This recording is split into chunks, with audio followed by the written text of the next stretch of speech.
if you're going to be what we call an overseer or an elder in the church, these are the qualifications that the Lord has.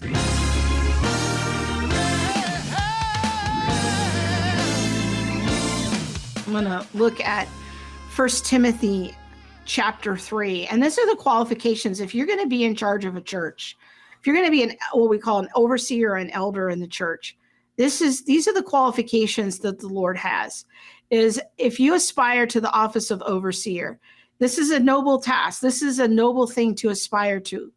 But you must be, and I want you to notice these qualifications: above reproach, the husband of one wife. So there we've got, we're talking about men right here. The Lord wants someone to be sober-minded, self-controlled, respectable, hospitable, and here's an important one: able to teach.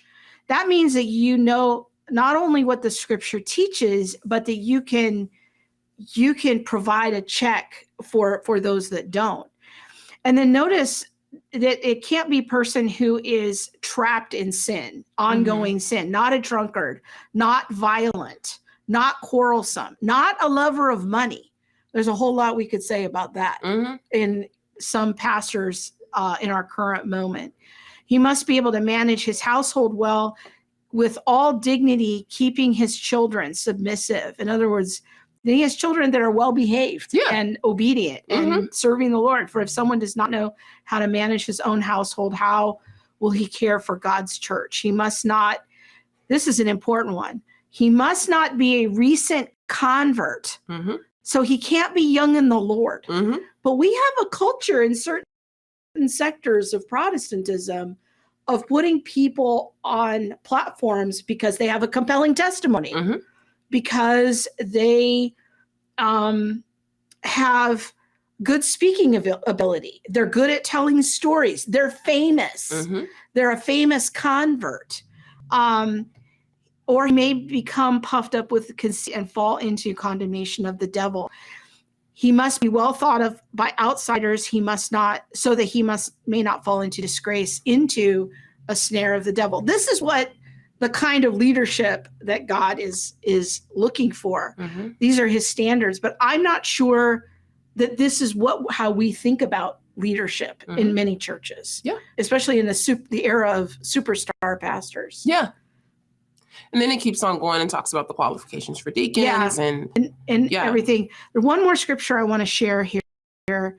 And this is what happens when things go wrong. Okay, this one, 2 Peter chapter 2.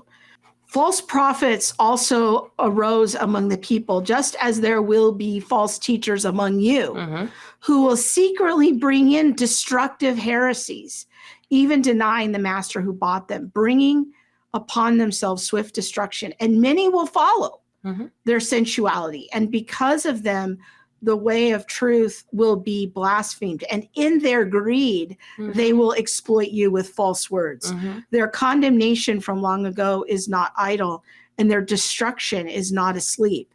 And then he goes on to give some examples from the Old Testament about how God didn't spare people during Noah's time, Sodom and Gomorrah, all of this. And so we should also be sure that God's righteous day of punishment is coming to those who indulge in the lust of defiling passion and despise authority. Bold and willful, they do not tremble as they blaspheme the glorious ones, whereas angels, though greater in might and power, do not pronounce a blasphemous judgment against them before the Lord.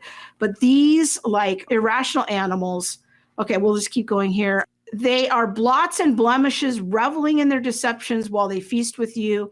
They have eyes full of adultery, insatiable for sin. They entice unsteady souls. In other words, new believers are people who are unsure. They have hearts, look at the wording here, trained in greed. Forsaking the right way, they have gone astray. They have followed the way of Balaam, the son of Beor, who loved gain from wrongdoing. All these Old Testament examples of judgment, but was rebuked for his own transgression. They speak loud boasts of folly. They entice by sensual passions of the flesh those who are barely escaping from those who live in error. They promise them freedom, but they themselves are slaves of corruption. And that, folks, is the end. Good night. Y'all. That's how we know how to diagnose a false teacher. Mm-hmm. People write into the ministry and they're like, well, how do I know? Mm-hmm. Well, the scripture tells us this is what we look for. Mm-hmm. And so when we see that play out, it's like, well, we know how to diagnose that. We know what to look for. Yeah. Are you able to teach? Are you teachable?